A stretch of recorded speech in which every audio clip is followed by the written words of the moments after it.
Measuring the slope HE of 1.23 figure 1.3b is equal to Planck's constant 2 within a 0.5% experimental error. In summary, the photoelectric effect does provide compelling evidence for the corpuscular nature of the electromagnetic radiation. 1.2.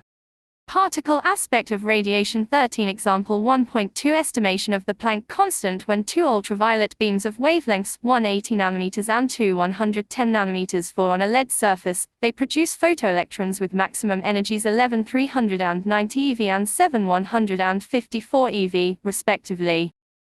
Estimate the numerical value of the Planck constant. B. Calculate the work function, the cutoff frequency, and the cutoff wavelength of lead. Solution. From 1.22 we can write the kinetic energies of the emitted electrons as K1hc1W and K2hc2W. The difference between these two expressions is given by K1K2hc2112 and hence H K1K2c122, 1.24 since 1 eV16, 1019J. The numerical value of H follows at once. H 11,397 154 16 1019 J 3 10 8 meters S 180 10 9 meters 110 10 9 meters 110 10 9 meters 80 10 9 meters 6 627 10 34 JS 1.25. This is a very accurate result indeed.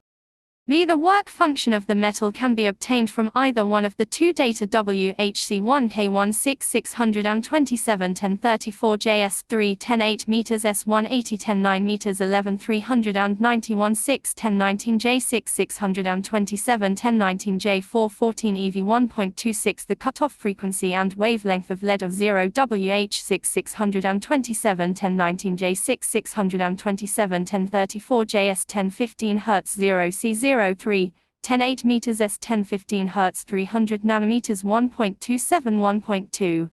3. Compton effect. In his 1923 experiment, Compton provided the most conclusive confirmation of the particle aspect of radiation. By scattering X-rays off free electrons, he found that the wavelength of the scattered radiation is larger than the wavelength of the incident radiation. This can be explained only by assuming that the X-ray photons behave like particles. At issue here is to study how X-rays scatter off free electrons. According to classical physics, the incident and scattered radiation should have the same wavelength. This can be viewed as follows.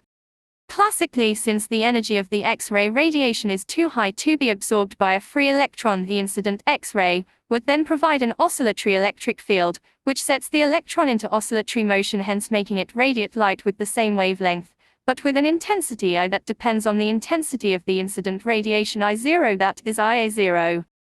Neither of these two predictions of classical physics is compatible with experiment. The experimental findings of Compton reveal that the wavelength of the scattered X radiation increases by an amount called the wavelength shift, and that depends not on the intensity of the incident radiation, but only on the scattering angle. 14. Chapter 1. Origins of Quantum Physics. Electron at rest.